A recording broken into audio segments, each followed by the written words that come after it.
Hoy voy a compartir en un grupo de Facebook que se llama Doctrina Social una reflexión sobre el cristianismo, y no porque yo esté haciendo evangelización, sino porque quiero demostrar cómo fue una doctrina militante para la acción y en enfrentar a toda la irracionalidad de maldad del mundo antiguo, específicamente la del Imperio Romano, que en este mismo momento, en tiempo real, acabo de publicar y que me voy a disponer a compartir con ustedes la lectura en voz alta, porque yo sé que a muchos se les facilita más así.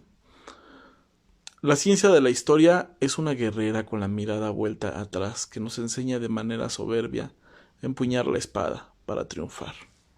Es indispensable que cada ser humano asuma la responsabilidad de conocer la historia universal, como si de ello dependiera la vida suya y la de sus demás hermanos. Así también su historia patria, su propia historia personal y todo lo que le da forma y sentido a su proyecto de persona humana e individual. Recuerdo que ahí en el seminario fue donde me acordé que la historia de unos hombres que derrumbaron a la más terrible tiranía de la antigüedad, la del Imperio Romano, la más vasta cantidad de tierra conocida conquistada por los romanos, la reclamaban como suya. Su imperio, al que creían eterno, no pudo soportar la operación silenciosa de amor de los cristianos que se infiltraron en las impenetrables murallas de la decadente burocracia romana, provocando un rompimiento y luego una verdadera revolución del alma, y luego de la vida pública, que redundará en la civilización occidental, superando la civilización romana. La hegemonía de la Iglesia fue cultural. Más que política, no es la mejor, pero aún así nadie podrá negar que es una de las más estables, la más próspera que se haya conocido acá en la tierra.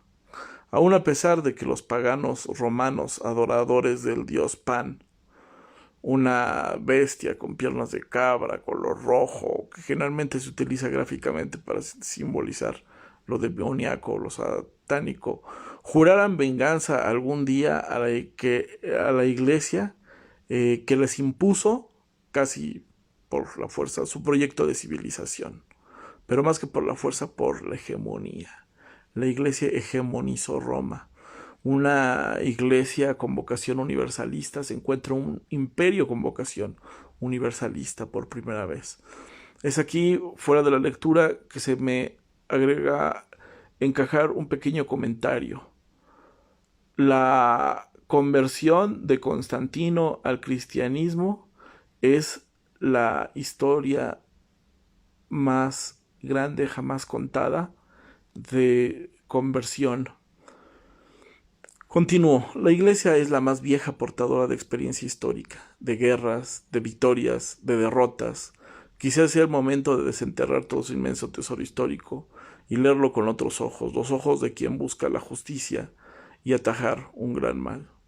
Me preguntaban mis viejos camaradas comunistas de la universidad que si en verdad no me estaba quedando yo loco, pues era muy estridente el cambio del cristianismo por el comunismo. Pero en realidad para los cristianos no es difícil volverse comunistas, me atrevo a afirmar. Ni para los comunistas volverse cristianos.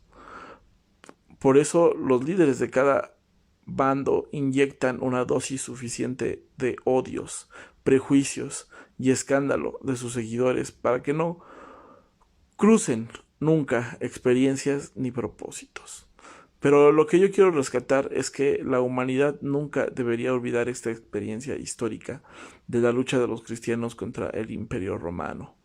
La memoria histórica de la rebelión antigua, para aprovecharse ahora en el mundo moderno, es esa analogía de sacar conclusiones para los años venideros. Las sectas del cristianismo primitivo se parecían a las organizaciones de los primeros comunistas. Eran clandestinas, seguían una lógica militante.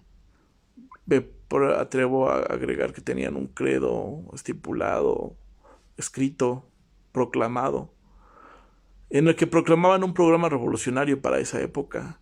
Tenían una estructura política de mando bien definida, bien hecha, bien jerárquica, bien disciplinada, con logística y financiamiento, que nosotros lo conocemos como diezmo, sección sanitaria, clandestina, fanática, es decir, una fe ciega con sus propósitos ideales, es decir, estaban comprometidos hasta la médula. Tenían un programa, un credo viral y fácilmente contagioso. Sus militantes estaban comprometidos hasta las últimas consecuencias. No temían a la muerte, pues confiaban en la resurrección de la carne, lo cual los hacía prácticamente invencibles. Ese programa, ese plan de acción se llama Evangelio. Era un ejército utopista que reclamaba un cielo nuevo y una tierra nueva. Diría siglos después San Agustín de Hipona. Una tarea que en ese momento era cuestionar la inmoral acumulación de bienes en pocas manos. Esa red de agentes se extendió por todo el mundo antiguo. Donde quiera que llegaban era operación. Su único trabajo era predicar, es decir, militar. Su paga era únicamente la limosna, o sea, era su única profesión. Eran predicadores profesionales, propagandistas, agitadores, publicistas. No todos tuvieron éxito. Pedro fue siempre reconocido como el caudillo, y el obispado de Roma, la ciudad eterna, como la autoridad entre los cristianos. Cuando Pedro ya no vivió, se identificó a algunos de sus sucesores como la autoridad, y esa autoridad central fue la que estructuró y dio cuerpo a toda la operación en el mundo antiguo. Era como un comité central, como una comandancia, como la dirección de una orquesta que procura la correcta armonía de los instrumentos. El líder no era el más ambicioso o el que mejor hablaba. Era alguien que ya se había abandonado a sí mismo, que había puesto todo lo que tenía en servicio de los otros. Así la operación se hacía de bienes y recursos propios que le otorgaban autoridad. Así con mayúsculas y no autoridad que detentan los legionarios, los centuriones romanos, con minúsculas. Y es así que los cristianos adquieren independencia política, legitimidad moral a los ojos de todo el mundo antiguo. Es aquí donde me da gusto usar los términos actuales, pero se llevará a cabo una guerra asimétrica contra el Estado romano. Sus postulados filosóficos de paz fueron terriblemente revolucionarios en una sociedad que institucionaliza la violencia. Ni el genocidio en masa, ni el terrorismo de Estado. La guerra se emprendió. El Estado romano no hicieron desistir a sus militantes aun cuando su represión fue cruel. Y fue un terrorismo de Estado sistemático contra una secta pacífica.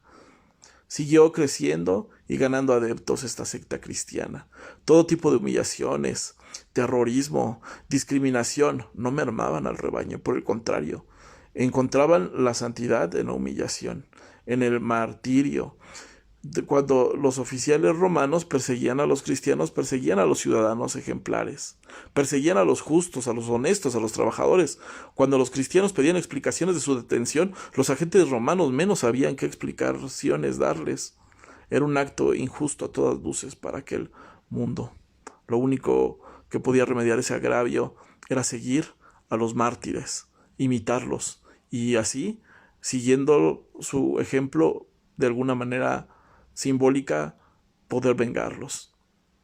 En el seminario católico recordé lo que me decepcionó de un grupúsculo de comunistas. Era su ausencia de un concepto filosófico universal de ser humano. Un día le hice una encuesta a los líderes comunistas de la UNAM. ¿Qué es para ti un ser humano? ¿Qué significa ser humano? La respuesta que más me desilusionó fue la de Alberto Fonseca. Ya te dije que eso es puro idealismo, pequeño burgués. No puede haber un concepto universal de ser humano. Lo que nos espera es... Y justamente se me corta en lo más interesante. Pero bueno, aquí estamos abriendo otra vez el documento. El documento estamos aquí volviendo a abrir. Y no tardo en identificar la parte en la que estábamos.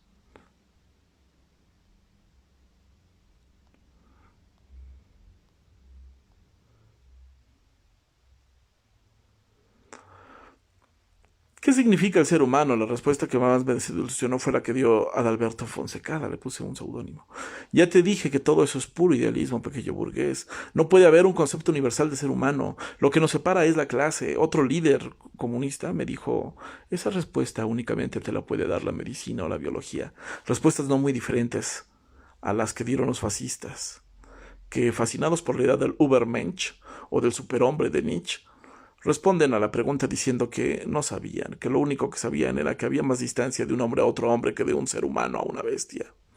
Fascistas y comunistas lo único que defendían eran axiomas físicos en el tiempo, pero llegaban a conclusiones cualitativamente similares. Por ello contribuyeron a que en el alba del siglo XX apareciera la más cruenta y tragedia. Cuando conocí la propuesta del cristianismo me hice cristiano, en el sentido católico.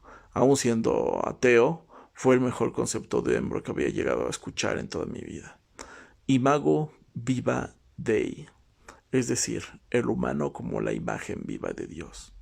La semejanza del hombre al Creador consiste precisamente en su cualidad única entre las criaturas, su potencial y su cualidad creativa.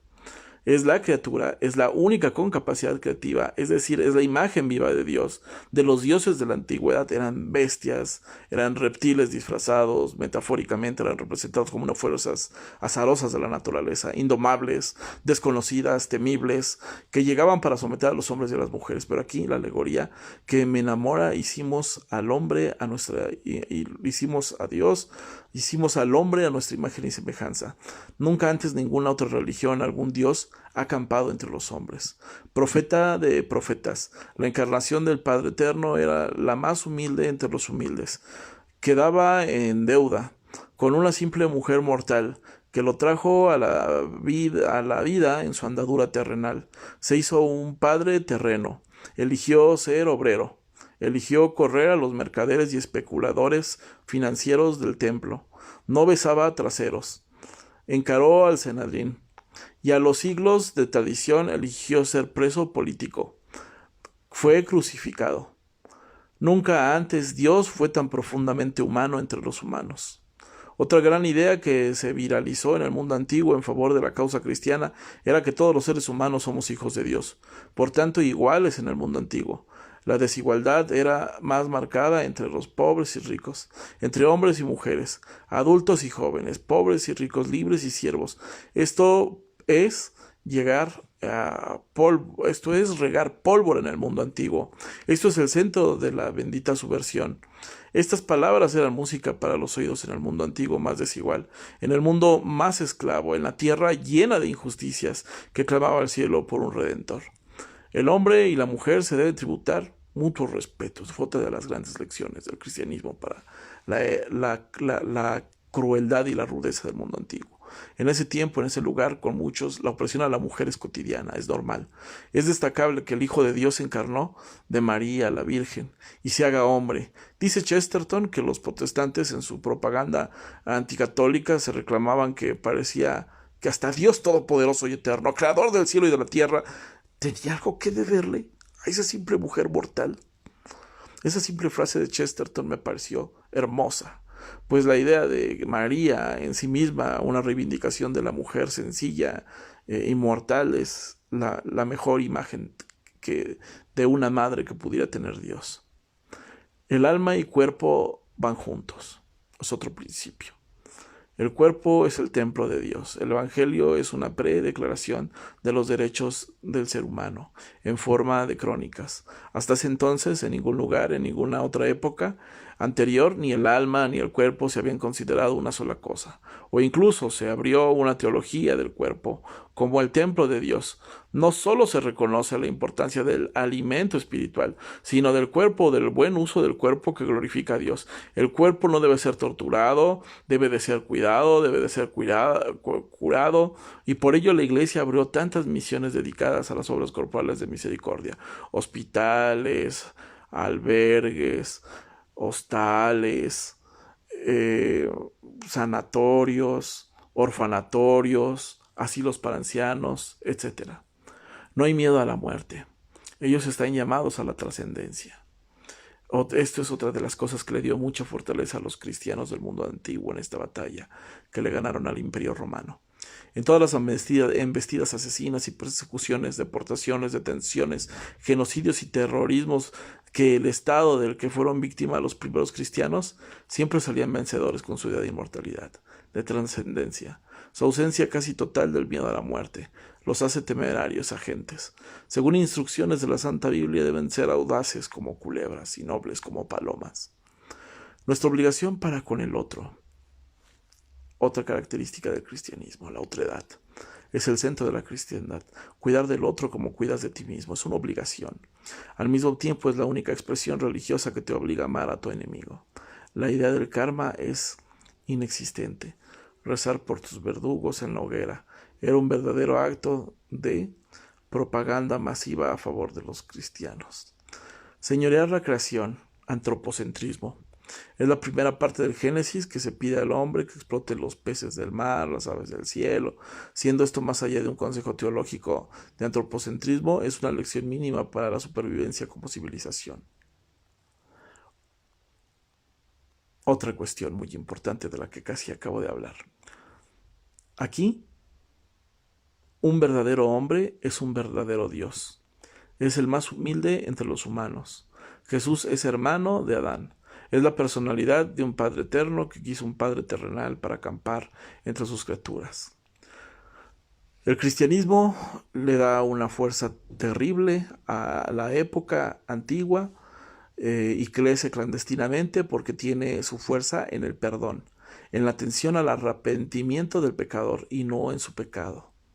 Digamos que en un principio de filiación o de reclutamiento exitoso masivo, el cristianismo ofreció una oferta irrenunciable: perdonar todos sus pecados sin importar qué tan malos fueran. Si tu arrepentimiento era del mismo tamaño, el principio de conversión ha seducido a través de los siglos. Criminales han cambiado, ateos se han convertido. En este sentido, Dios no se ha cansado de perdonar al hombre. En este sentido, que cansa pedir perdón a Dios. El ser humano no es perfecto. Mejor aún, es perfectible. Otra de la gracia del Espíritu Santo, lo mejora constante, es el signo de los primeros cristianos. El hombre es bueno por naturaleza, está llamado a la bondad y la verdad y la belleza. Sin embargo, hay una absoluta fe en la humanidad. La humanidad no es perfecta, algo mejor, es perfectible. La Iglesia y su militancia es segura de sí misma porque los acompaña la fuerza del Espíritu Santo. Fue por estas y muchas otras cosas que el cristianismo se volvió invencible. Los romanos nunca pudieron contener su expansión.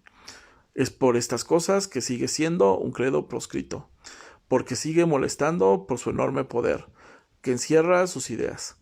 Quizá otro de los... muchas personas eligen al cristianismo como una forma de vida y de acción, cuando su concepto de ser humano potencialmente, su concepto filosófico universal de ser humano potencialmente creativo que la teología le dio prestado a la filosofía, nos puede llevar incluso a tener la definición del tipo de estado correcto que necesitamos para poder hacer realidad este ideal ya desde la antigüedad acariciado de un ser humano pleno, un ser humano imago viva Dei, imagen viva de Dios. Dejamos esto por acá y les agradezco que me hayan permitido este momento con ustedes. Vamos a dar atención a las últimas personas que quieren integrarse al grupo. Así también, si alguien más gusta venir al grupo Doctrina Social, con todo gusto lo recibimos.